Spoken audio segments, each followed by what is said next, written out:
Muy buenos días a todos y a todas. Me honra mucho poderlos acompañar, aunque sea remotamente, virtualmente más bien. Me gustaría estar ahí y haber compartido con ustedes el desayuno en este día tan especial.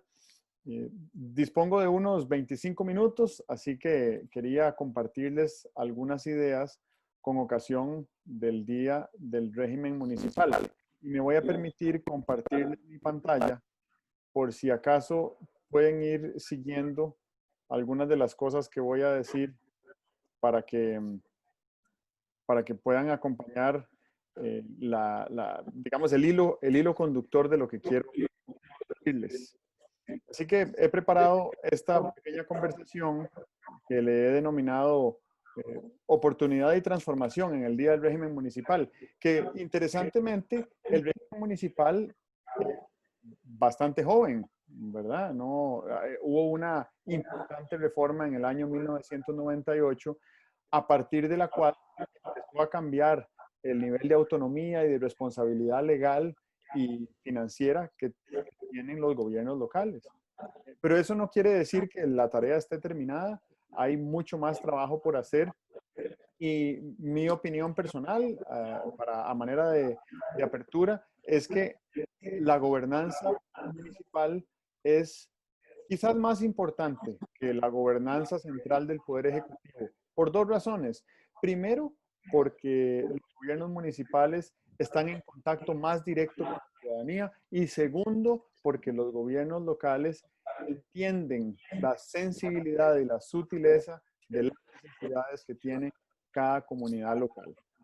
Pues bien, entonces me voy a la introducción que quería hacerles hoy y contarles que al señor alcalde yo lo conocí antes de que fuera alcalde, pero pocos días antes de que fuera alcalde, porque el 9 de enero yo venía de regreso de Nicoya, donde estuve vacacionando unos días con mi familia, y nos contactaron por teléfono para tener una primera conversación, y a partir de esa conversación congeniamos, y mucho de lo que compartimos en esa conversación fue su visión para Nicoya y su necesidad de que hubiera una agenda que fuera atractiva para los jóvenes del cantón.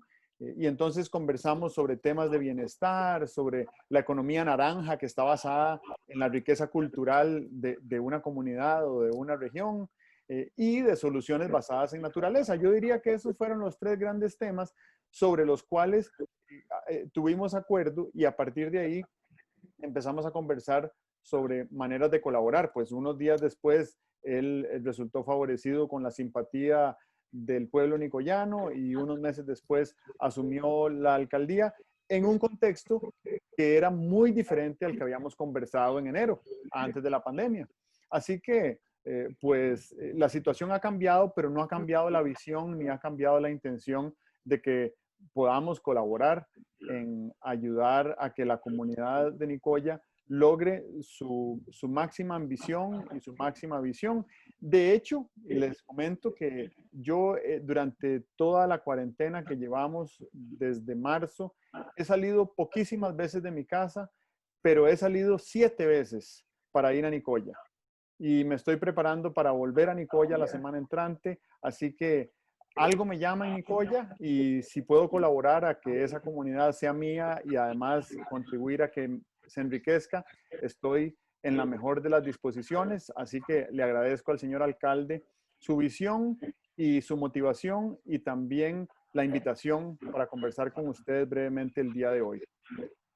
Bien, entonces, a mí me parece que es importante iniciar haciendo un diagnóstico de a dónde está el planeta hoy en día, porque lo cierto del caso es que estamos muy enfocados en la pandemia y en la consiguiente crisis económica que se ha disparado, pero esas no son las únicas dos crisis globales que estamos viviendo en este momento. Así que además de la crisis sanitaria y de la crisis económica, hay una crisis climática que tenemos muy bien mapeada científicamente desde hace 50 años, y que tenemos que atender porque se está agravando cada día más, y se está cerrando la brecha de oportunidad para lograr evitar las peores consecuencias de esa crisis.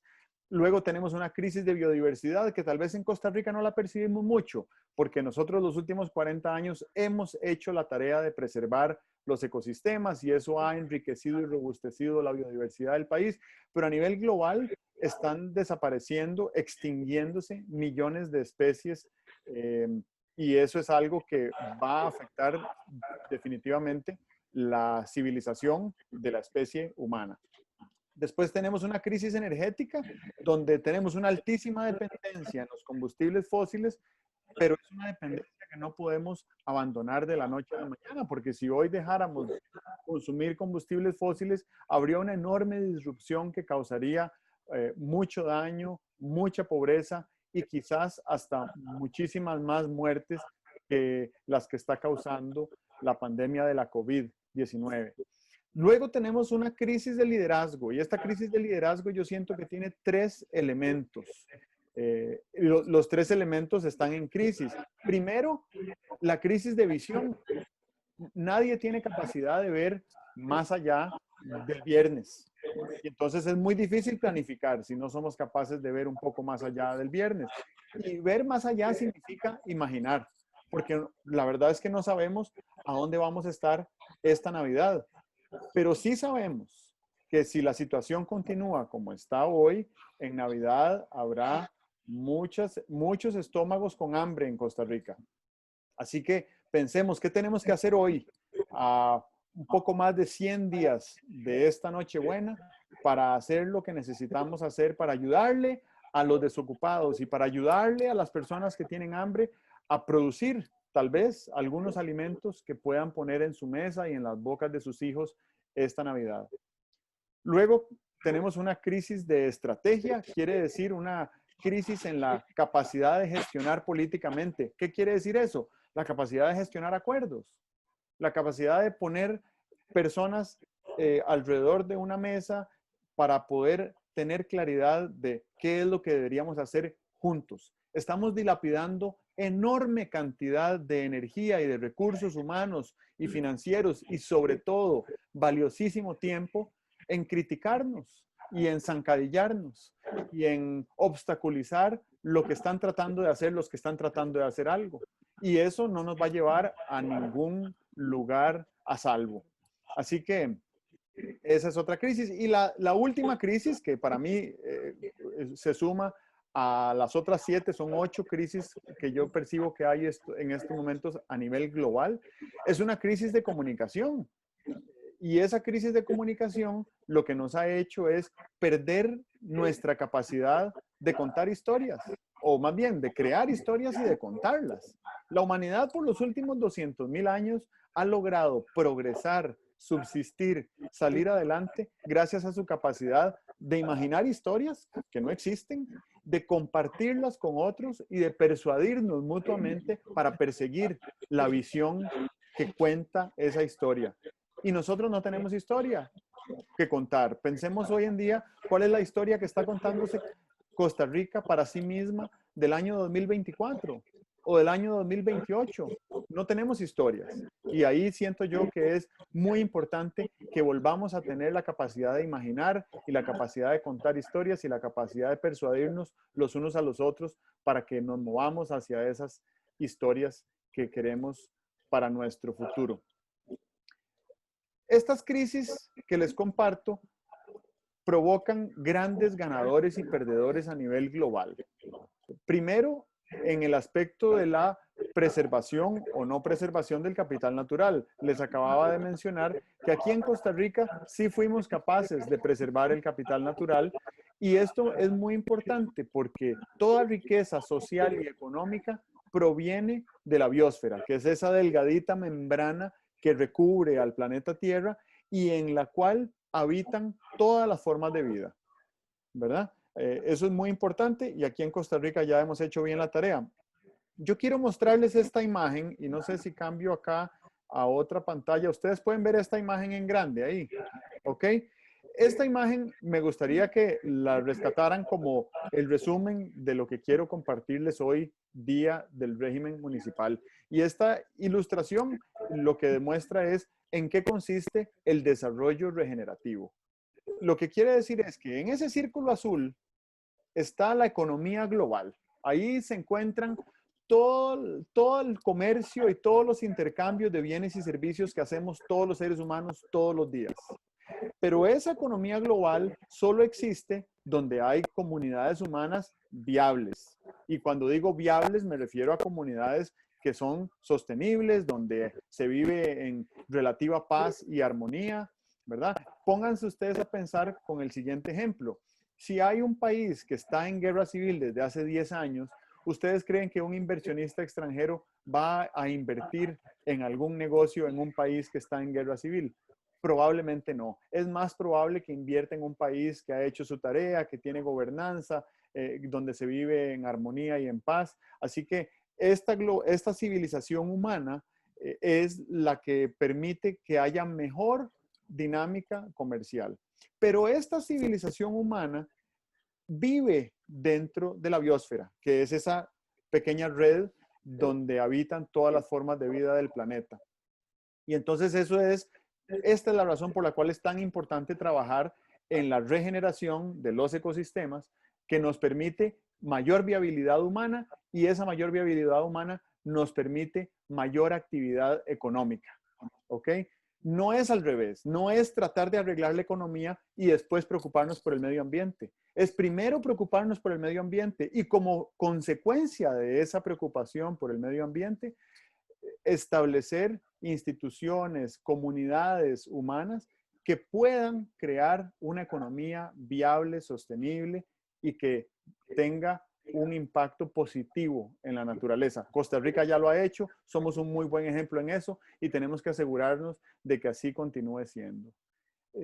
Hay otros dos elementos en este dibujo, pero los voy a tocar un poquito más adelante. Uno es el cambio climático y otro es la cuarta revolución industrial, pero ya voy a volver ahí. Entonces me devuelvo al esquema donde estaba hablándoles de la importancia de la preservación del capital natural. Segunda área que determina grandes ganadores y perdedores es la adopción de tecnología temprana. Ha habido 4 revoluciones industriales en la historia. La primera fue la revolución de la máquina de vapor, que permitió que una máquina hiciera trabajo que antes tenía que ser hecho por seres humanos o por caballos, ¿verdad? O bestias de otros tipos. La segunda revolución industrial fue la revolución de la electricidad, que nos permitió sustituir la máquina de vapor por electricidad, y esto disparó una enorme cantidad de invenciones e innovaciones tecnológicas. La tercera revolución industrial fue la de la era de la computación, que inició hace unos 60 años más o menos, y hoy en día pues tenemos bastante familiaridad con las computadoras. Varios de nosotros tenemos computadoras de bolsillo que tienen mayor capacidad de cómputo que las computadoras que tenía la NASA hace 50 años cuando logró colocar una misión tripulada de seres humanos en la Luna. Y entonces eso es una pregunta obligatoria. ¿Qué estamos haciendo hoy en día con toda esta capacidad de cómputo que llevamos en el bolsillo? ¿Verdad? La cuarta revolución industrial es la que estamos viviendo en este momento, que es una revolución en la cual tenemos la capacidad de monetizar los datos informáticos que se generan a través de las redes de cómputo. Entonces, el comercio electrónico y todas estas plataformas de redes sociales que seguramente ustedes habitualmente usan, o las búsquedas en Internet como en plataformas como Google, todo esto le genera datos a estas empresas que luego ellas los logran monetizar y generan miles de millones de dólares al año. ¿Ok?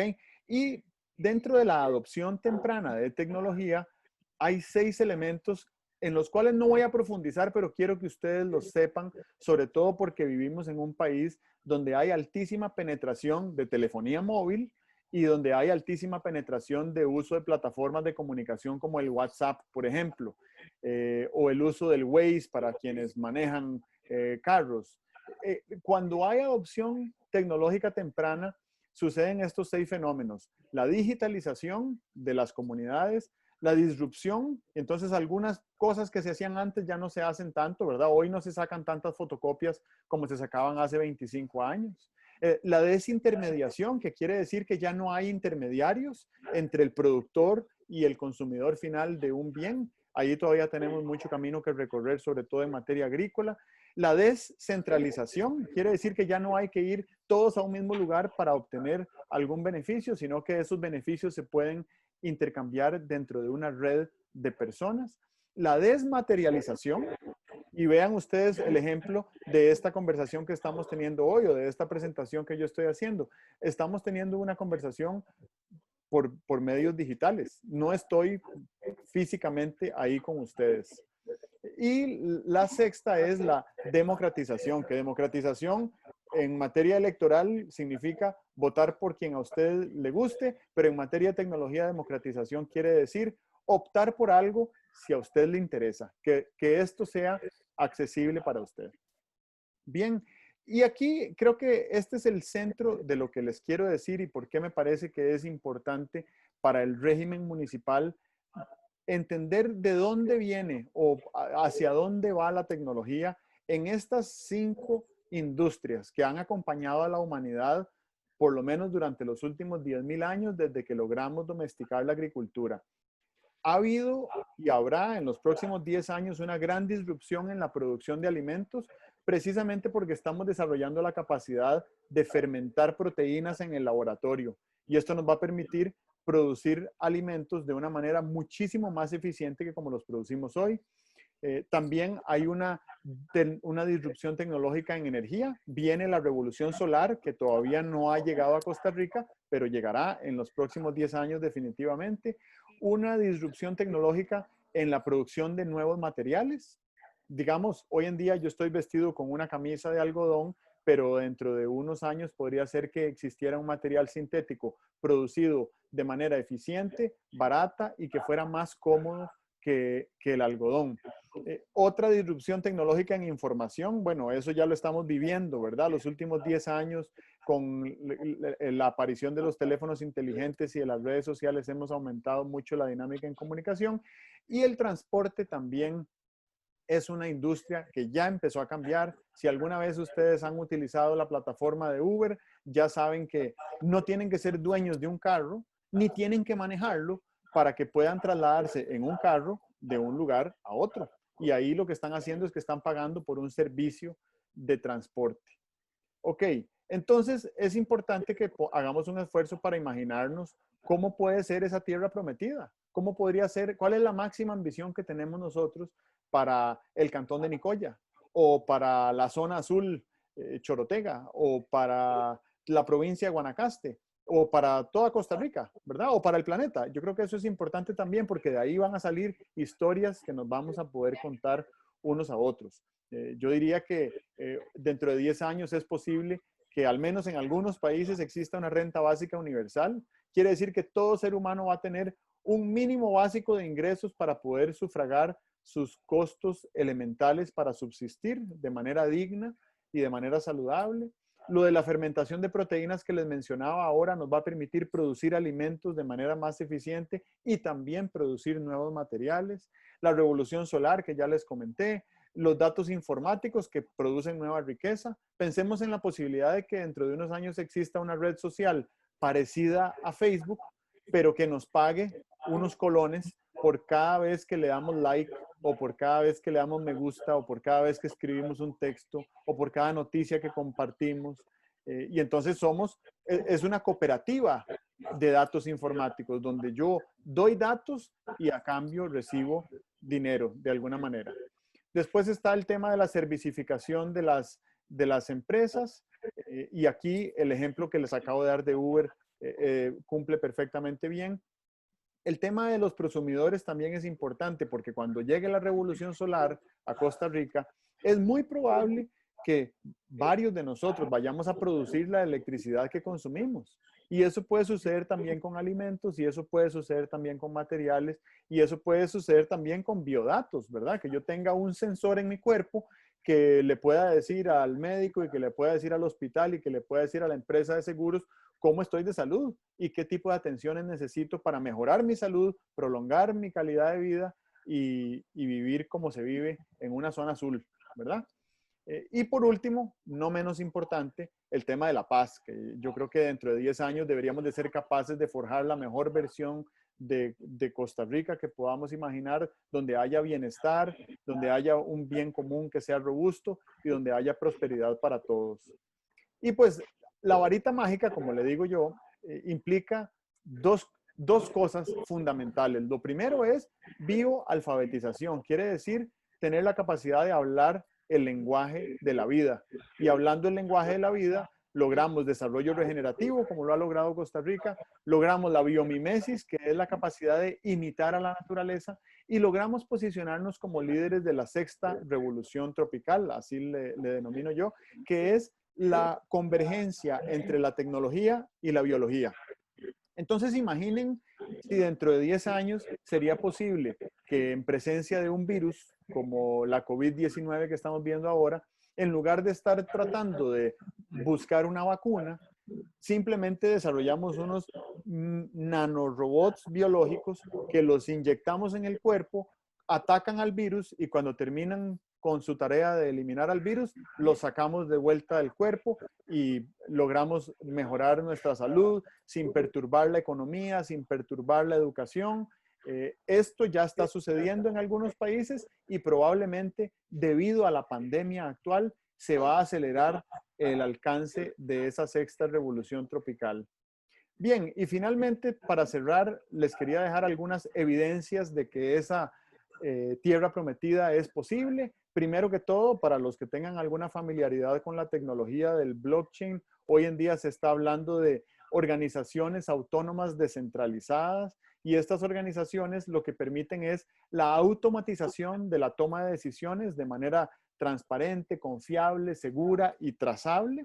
Y cuando esto venga a la gobernanza municipal, quiere decir que la función municipal va a ser muchas veces más eficiente de lo que es hoy, porque muchos de los procesos que estamos haciendo hoy, personalmente nosotros, los va a hacer un programa automático en una computadora. Quiere decir que cada uno de nosotros vamos a ser capaces de realizar 20 veces más trabajo o de hacerlo 20 veces mejor de lo que lo podemos hacer hoy. Y eso es eso es una gran ilusión que me produce a mí saber que ese cambio en la gobernanza viene. Segundo, lo que hablábamos de la visión de máxima ambición, ¿verdad? Puede ser que uno tenga la mejor historia que contar y la máxima visión de prosperidad para una comunidad, pero si estamos hablando de la máxima ambición para un cantón, lograrlo depende en buena medida de los funcionarios municipales. Así que los funcionarios municipales yo siento que son como facilitadores que permiten la transición de una realidad presente a una realidad futura más próspera. Luego está el tema de las aceleraciones exponenciales, son estos cambios tecnológicos que están evolucionando a una altísima velocidad. Les mencioné hace un minuto que la COVID-19 es un catalizador y acelerador de esos cambios y las innovaciones disruptivas que vienen ya las podemos ver hoy. El teletrabajo, la telemedicina, el teleaprendizaje y el comercio electrónico llegaron para quedarse. Cuando superemos la pandemia a nivel global, dentro de 1 o 2 años, muchas de estas industrias se quedarán activas y probablemente las preferiremos en algunos casos también. Si hacemos la pregunta de cómo esto me impacta a mí, yo diría más bien démosle vuelta a esa pregunta y preguntémonos cómo puedo impactar yo esa realidad, cómo puedo hacer para que esa realidad se fragüe de manera más acelerada, de manera más eficiente, de manera más justa, de manera más sostenible y de manera más incluyente para toda la comunidad. Que nadie se quede afuera, que nadie se quede atrás, que nadie se quede sin percibir los beneficios que promete la tecnología. Y para terminar, los dejo con esta ecuación matemática y me permito explicarla. Y dice lo siguiente: el valor de una persona es igual a sus capacidades más sus habilidades multiplicado por sus actitudes. Entonces, capacidades son aquellas destrezas o talentos con los que nacimos. Habilidades son aquellas capacidades o aquellas destrezas o talentos que desarrollamos intencionalmente por medio de la educación. Pero el factor multiplicador de nuestro valor como personas está en nuestras actitudes. Y ahí creo yo que es muy importante porque si bien es cierto, no es fácil cambiar una actitud, es más fácil cambiar una actitud que cambiar una capacidad o desarrollar una habilidad. Entonces, les dejo como invitación hoy en el Día del Régimen Municipal que exploremos cuáles son las actitudes que tenemos y veamos de qué manera un cambio en nuestras actitudes nos permitirían ser mejores actores en la producción de ese futuro de máxima ambición que imaginamos para el Cantón de Nicoya y para todo nuestro país. Con esto termino y lamentablemente tengo que correr a mi próxima reunión. Me dio mucho gusto poderlos saludar al menos por esta vía y espero muy pronto podernos ver de manera presencial como lo hemos hecho ya un par de veces en el año. Así que agradezco de nuevo la invitación al señor alcalde, a Lorena por todo su trabajo logístico para podernos conectar y les deseo un feliz día y una feliz semana y recuerden que el mes de septiembre es un mes donde la autodisciplina va a determinar el control que logremos hacer de la pandemia. Muchas gracias.